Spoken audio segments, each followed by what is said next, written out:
The Wyoming wind howled like a wounded animal across the desolate plains, carrying with it the promise of a brutal winter that would test every soul brave enough or foolish enough to call this unforgiving land home.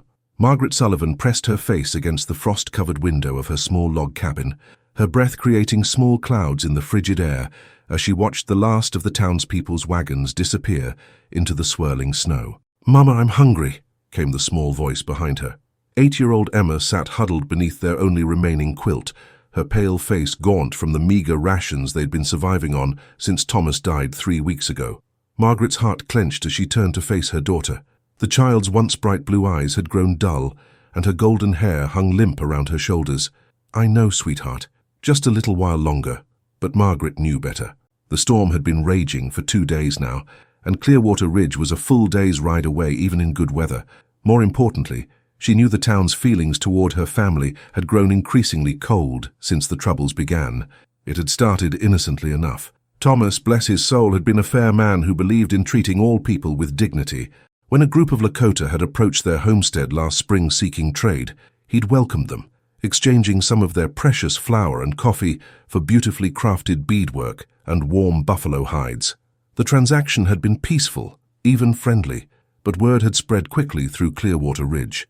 "Sullivan's trading with the hostiles," they'd whispered in Miller's general store. "Can't trust a man who'd break bread with savages." The whispers had turned to open hostility after the Jameson Ranch was raided in late summer.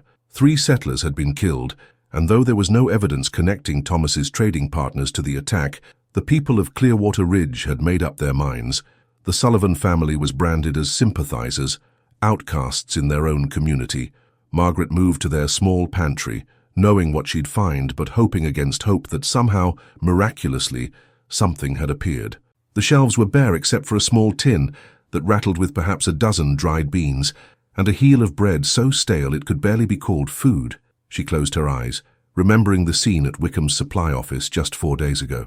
She'd ridden into town with their last silver dollar, desperate to buy provisions before the storm hit, but Samuel Wickham had looked at her with cold eyes and shaken his head. "Sorry, Mrs. Sullivan, but we're reserving our supplies for the town's families. Can't spare nothing for outsiders." "Outsiders," Margaret had stammered. "Mr. Wickham, I've been trading here for 2 years. You know me." "I know what you and your husband done," Wickham had replied, his voice carrying the weight of the entire town's judgment.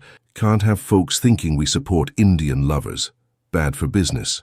The other customers in the store had nodded their agreement, their faces hard as the frozen ground outside. Margaret had stood there, clutching her dollar, feeling the weight of their collective rejection. She'd tried Miller's store next, then the trading post, but everywhere the answer was the same. No one in Clearwater Ridge would sell to the widow of Thomas Sullivan. Now, as the wind continued its relentless assault on their cabin, Margaret realized the terrible truth. They weren't just facing a winter storm. They were facing a slow death by starvation, abandoned by their own people in this vast, merciless wilderness. She walked to the small wooden chest where Thomas had kept his rifle, running her fingers over the smooth walnut stock. He'd been a good shot, had provided well for his family with deer and rabbit, but Margaret had never learned to hunt, and even if she had, venturing out into this blizzard would be suicide. "Mama?" Emma's voice was smaller now, weaker. "Are we going to die?" Margaret forced a smile she didn't feel and knelt beside her daughter, pulling the thin quilt more tightly around them both. "No, sweetheart. We're going to be fine. Your papa always said the good Lord looks after those who try to do right." But even as she spoke the words, Margaret wondered if God could see them through the swirling snow, if he could hear their prayers over the howling wind that seemed determined to tear their small sanctuary apart, board by board. Outside, the storm raged on, and somewhere in the distance a wolf's lonely howl echoed across the frozen landscape, a sound that spoke of hunger, of desperation, of the cruel indifference of a world where only the strongest survived. Margaret held her daughter close and tried not to think about how long they could last on dried beans and stale bread, tried not to imagine what would happen when even those meager supplies ran out. In the flickering light of their dying fire, she whispered a prayer into the darkness, unaware that other eyes were watching their cabin, that her family's plight had not gone completely unnoticed in this seemingly empty wilderness. 200 yards from the Sullivan cabin, crouched behind a cluster of snow-laden pine trees, Takoda pulled his buffalo robe tighter around his shoulders and watched the thin stream of smoke rising from the white woman's chimney. The smoke was growing weaker by the hour, a sure sign that her firewood was running low, just as he suspected her food stores were nearly exhausted. For 3 days now, he had observed the cabin during the worst blizzard he'd seen in 5 winters. No one had come or gone. No hunting parties had ventured out. The woman and her child were trapped alone and slowly dying. Takoda's weathered face remained impassive, but his dark eyes held a complexity of emotion that would have surprised those who knew him only as a fierce warrior of the Oglala Lakota. At 32 winters, he had earned his reputation in battles against both rival tribes and the blue-coated soldiers who seemed to multiply like grasshoppers with each passing season. His name was spoken with respect around the sacred fires, and his counsel was sought by the elders when difficult decisions needed to be made. But respect and wisdom could not fill the hollow space in his chest where his family once lived. The memories came unbidden as they always did during the long winter nights. His wife, Ayana, her laughter like water running over stones. His son, Chaitan, barely 4 winters old, who would chase butterflies through the summer grass while his mother gathered berries. His daughter, Winona, still nursing at her mother's breast, her tiny fists grasping at the morning light. All taken in a single terrible day when Colonel Morrison's cavalry had attacked their winter camp without warning. The soldiers had claimed they were targeting hostiles, but Takoda knew the truth. They had slaughtered innocents, families who had been trying to live in peace, following the old ways while avoiding the white man's conflicts. He had been hunting when the attack came, returning to find his lodge in ashes, his world destroyed. The rage that had consumed him in the months that followed had driven him to acts of vengeance that still haunted his dreams. But vengeance, he had learned, was a fire that burned everything it touched, including the one who carried it. Now, watching the Sullivan cabin, Takoda found himself thinking not of revenge, but of recognition. He had seen the woman in the town called Clearwater Ridge on several occasions, always trailing behind the man, with the kind eyes who had traded fairly with Takoda's cousin, Mape. Unlike the other whites, this man had shown no fear, no hatred, only the cautious respect of one human being for another. The man was dead now. Takoda had watched from the hills as they buried him in the white man's way, with wooden boxes and strange ceremonies. He had seen the woman's grief, the way she had collapsed against the wooden marker, her sobs carrying across the valley like the cry of a wounded animal. A sudden gust of wind drove snow into Takoda's face, and he blinked away the ice crystals, refocusing on the present moment. The cabin's chimney smoke was now barely visible, and he could see the woman's silhouette moving weakly past the window. She was dying, and her child with her. His brother warriors would call him a fool for what he was considering. "Let the whites starve," they would say. "They have shown us no mercy." And they would be right. His people had suffered terribly at the hands of the bluecoats and the settlers, who followed them like scavengers. But as Takoda watched the dying light in the cabin window, he thought of his grandmother's words, spoken when he was still young enough to believe the world was fundamentally good. "Compassion is not weakness, my grandson. It is the strength to remain human when the world tries to make you into something else." He rose slowly from his hiding place, his joints stiff from the cold and long hours of watching. The decision, when it came, felt as natural as breathing. He would not let this woman and her child die, not because they were white, not because of any debt to the fair-dealing man who had been her husband, but because they were human beings, facing the same enemy that had taken his own family, the cruel indifference of a world that seemed determined to destroy anything good and innocent. Takoda made his way carefully through the storm toward his horse, a sturdy painted mare who waited patiently in a sheltered grove. His mind was already working through the practical details. He would need to hunt first. The herd of buffalo his scouting party had spotted 3 days' ride to the south would provide what the woman needed to survive, but the hunt would be dangerous alone, and the journey back through the storm would test even his considerable skills. As he mounted his horse and turned toward the distant herd, Takoda felt something he had not experienced since the day his family died, a sense of purpose that had nothing to do with warfare or revenge. For the first time in 3 years, he was riding not to take life but to save it. The wind howled around him as he disappeared into the white wilderness, leaving only the faint tracks of his horse's hooves, tracks that would be erased by morning, making his presence in this place nothing more than a ghost story, a shadow moving through the storm toward an act of mercy that would challenge everything both cultures believed about each other. Behind him, the Sullivan cabin grew smaller in the distance, its fading light a fragile beacon in the vast darkness of the Wyoming winter. The storm had been Takoda's companion for 2 brutal days as he tracked the buffalo herd across the frozen wasteland. His painted mare, whom he called Wikapi for the star-shaped marking on her forehead, had proven her worth time and again, finding sure footing on treacherous ice and somehow sensing the safest path through the whiteout conditions that would have claimed a lesser horse. Now, as dawn broke grey and cold on the 3rd day, Takoda finally spotted what he had been seeking. Through the swirling snow, dark shapes moved like boulders across the landscape.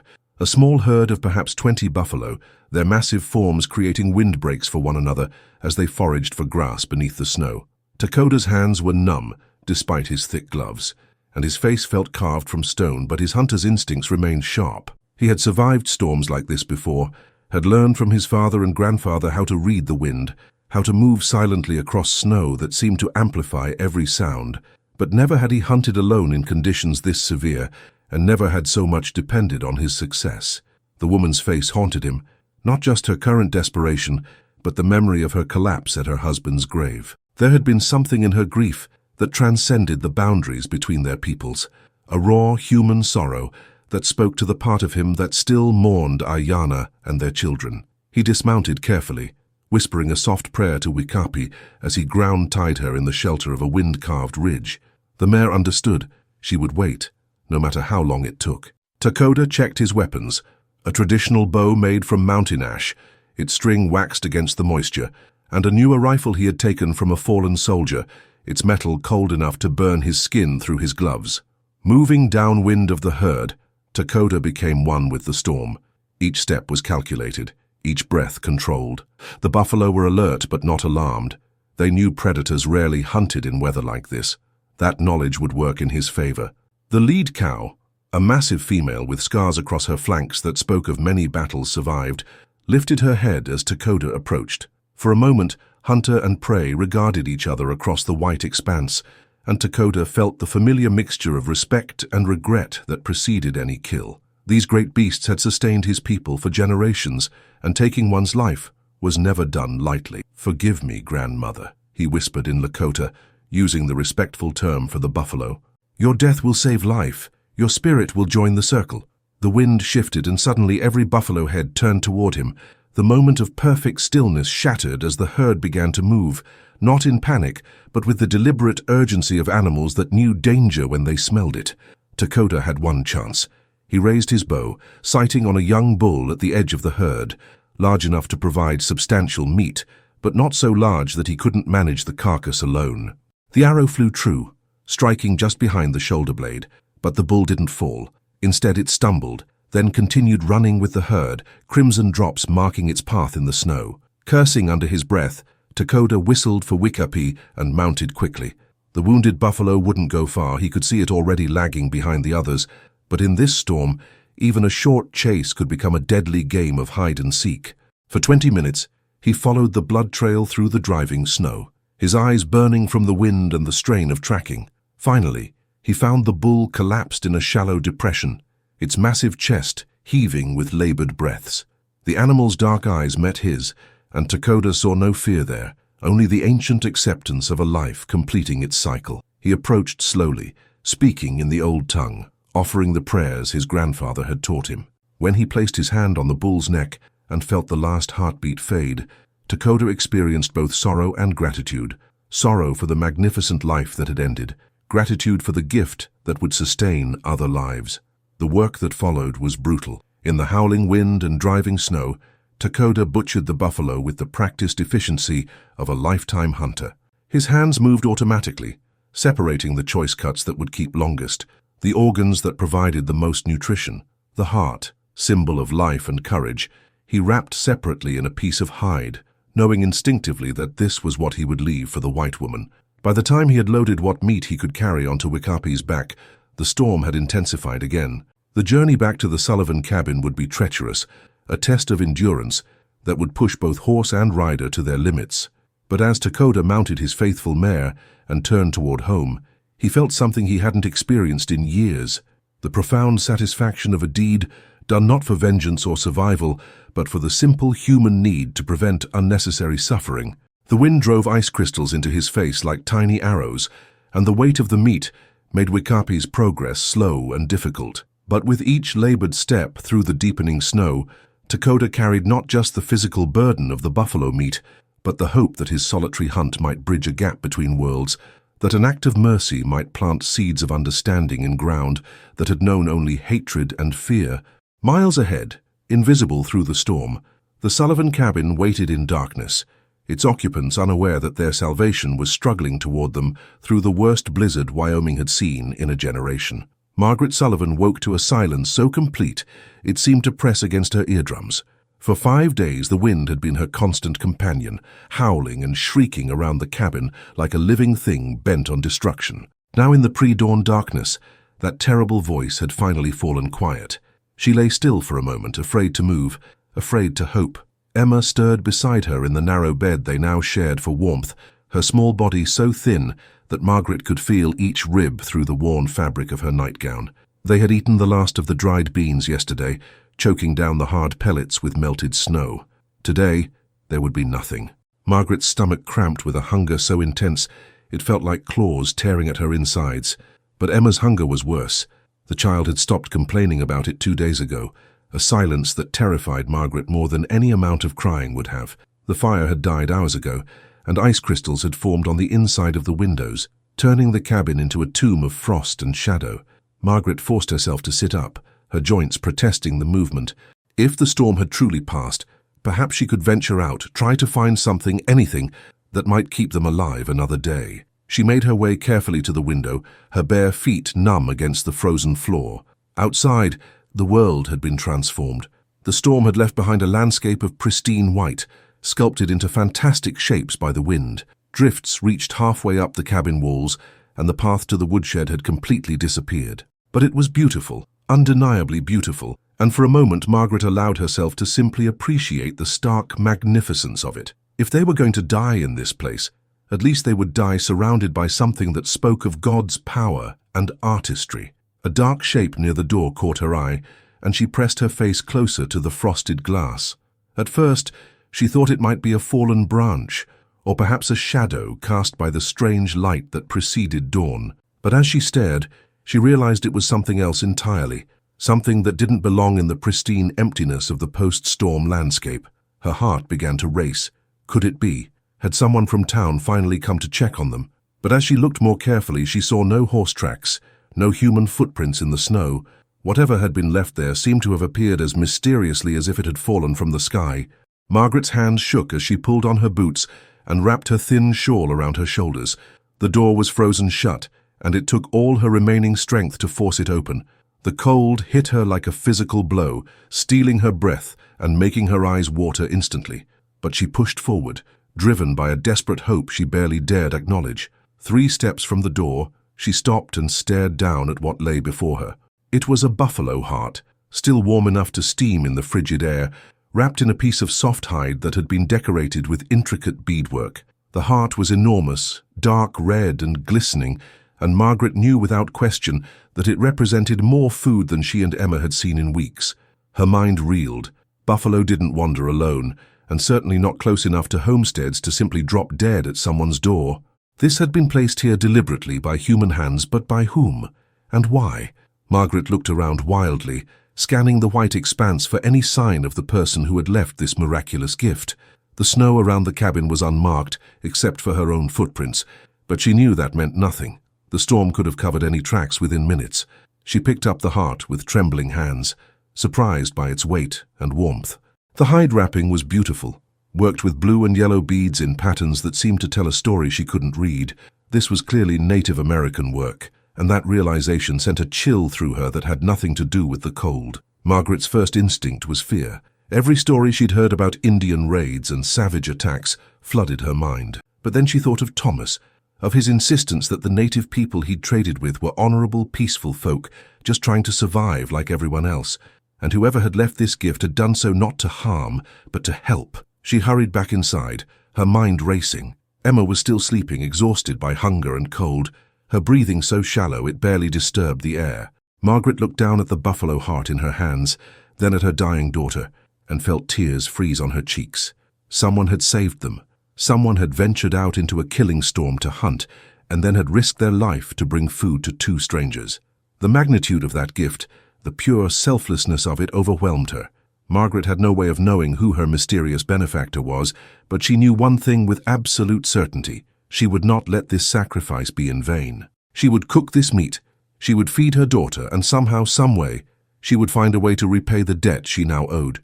As she began to rebuild the fire with shaking hands, Margaret whispered a prayer of gratitude into the cold air. Somewhere out there in the vast whiteness of the Wyoming wilderness, a guardian angel walked on silent feet, and she would never forget that when death had come knocking at her door, mercy had answered first. The buffalo heart began to cook, filling the cabin with rich, life-giving aromas that seemed to breathe hope back into the frozen air. Outside, the sun began to rise, painting the snow-covered landscape in shades of gold and pink, and for the first time in days, Margaret Sullivan dared to believe that she and her daughter might live to see another spring. 3 days had passed since Margaret found the buffalo heart, and the transformation in their small cabin was nothing short of miraculous. Emma's cheeks had regained some color, and her laughter, sweet and bright, had returned as she played with corn-husk dolls her mother had fashioned from scraps. The rich meat had sustained them both, providing not just nourishment, but hope that they might survive until the spring thaw opened the trails to town. Margaret had rationed the meat carefully, smoking strips of it over their fire to preserve what they couldn't eat immediately, but she knew their salvation was temporary. When this gift was gone, they would face the same desperate situation unless the weather broke or help arrived from Clearwater Ridge, neither of which seemed likely. On the 4th morning, as Margaret stepped outside to gather firewood, she froze. There, in the same spot where she had found the buffalo heart, lay another bundle wrapped in decorated hide. This time it contained strips of dried meat, some kind of pressed cakes that tasted of berries and nuts, and a small pouch of what looked like healing herbs. But it was the third gift that brought tears to her eyes. A pair of tiny moccasins, perfectly sized for Emma's feet, decorated with the same blue and yellow beadwork that had adorned the first bundle. The craftsmanship was exquisite, and Margaret could imagine the hours of careful work that had gone into creating them. This was no random act of charity. Someone was watching over them, caring for them with the dedication of family. But who and why? That evening, as Margaret tucked Emma into bed wearing her new moccasins, the child asked the question that had been haunting her mother's thoughts. "Mama, who keeps bringing us food?" Margaret smoothed her daughter's hair, searching for words that would satisfy a child's curiosity without frightening her. "I don't know, sweetheart, but someone very kind is looking after us."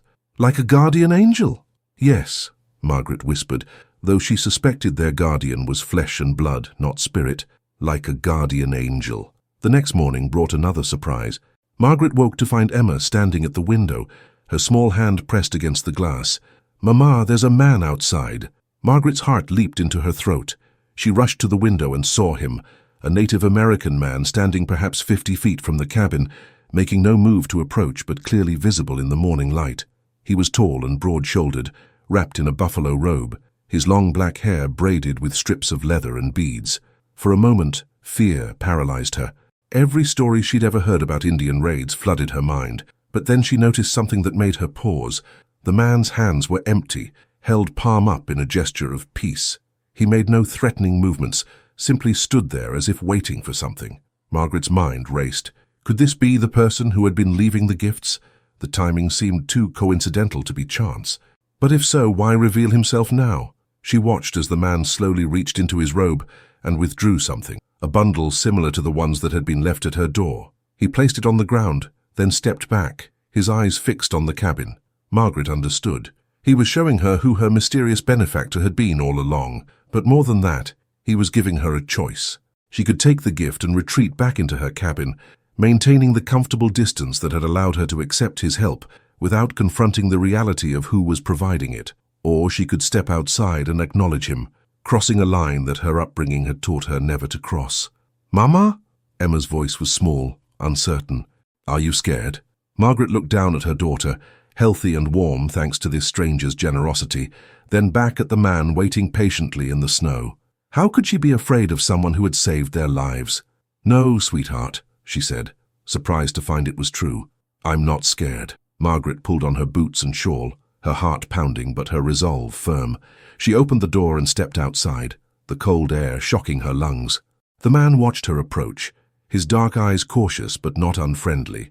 When she was close enough to speak without shouting, Margaret stopped, For a long moment, they simply looked at each other, two people from different worlds, brought together by circumstances neither could have imagined. "You've been watching over us," Margaret said finally, her voice barely above a whisper. The man nodded slowly. "Your husband," he said in careful English, "was a good man, fair in his dealings." "You knew Thomas?" "I traded with him. He showed respect." The man's voice carried a slight accent, but his words were clear. "When he died, I saw your grief. I know such pain." Margaret felt tears prick her eyes. "Why did you help us? Your people and mine. We're not supposed to—" "Supposed to what?" The man's question was gentle but pointed. "Supposed to let children starve? Supposed to ignore suffering because of the color of skin?" "I don't know," Margaret admitted. "I don't know what we're supposed to do." The man was quiet for a moment, then said, "My name is Takoda. I lost my family 3 winters ago. Soldiers came to our camp." He paused, pain flickering across his features. "My wife, my children, all gone. I know the sound of a mother's heart breaking." Margaret's hand flew to her chest. "I'm so sorry. I'm so terribly sorry." "Not your fault," Takoda said simply. "Just as your husband's death was not mine. Bad things happen to good people, but we can choose how we respond." Margaret looked back at the cabin where Emma's face was pressed against the window, watching with wide eyes. "She would have died without your help. We both would have. Then my hunting was worthwhile. How can I repay you? How can I ever—" Takoda held up a hand, stopping her words. "You owe me nothing, but if you would honor my gift, remember this. Kindness has no color. Mercy knows no tribe. When the time comes for you to choose between fear and compassion, remember that a stranger's heart can hold more love than a neighbor's hatred." Margaret nodded, understanding flooding through her. This man had risked everything, his safety, his standing with his own people, perhaps his life, to save 2 strangers. He had shown her a truth that transcended the boundaries her world had tried to impose, that humanity was not divided by race or culture, but by the simple choice between cruelty and kindness. "I'll remember," she promised, "and I'll teach my daughter to remember." Takoda smiled then, the first time Margaret had seen warmth in his austere features. "She is strong, like her mother. She will grow to be a good woman." He turned to go, then paused. "The meat I brought will last until the snows melt. Your town will come for you then. Will I see you again?" Takoda considered this. "Perhaps. If the Great Spirit wills it, our paths may cross again. But if not, know that somewhere in these mountains you have a friend who wishes you well." Margaret watched as he walked away, his figure gradually disappearing into the white landscape until he might have been a dream, a vision born of desperation and hope. But the meat was real. The moccasins on Emma's feet were real, and the lesson he had taught her was more real than anything she had ever learned in church or school. As she returned to the cabin, Margaret carried with her not just the memory of an extraordinary man, but a new understanding of what it meant to be human. In a world that seemed determined to divide people by the accidents of birth and circumstance, Takoda had shown her that the heart recognized no such boundaries. Emma ran to her as she entered, wrapping small arms around her mother's waist. "Who was he, Mama?" Margaret held her daughter close, breathing in the sweet scent of her hair. "A friend, sweetheart. A very good friend." Outside, the Wyoming wind began to rise again, but inside the Sullivan cabin, warmed by more than just the fire, a mother and daughter settled in for another night, safe in the knowledge that somewhere in the vast wilderness, guardian angels walked on silent feet, carrying mercy in their hearts and hope in their hands.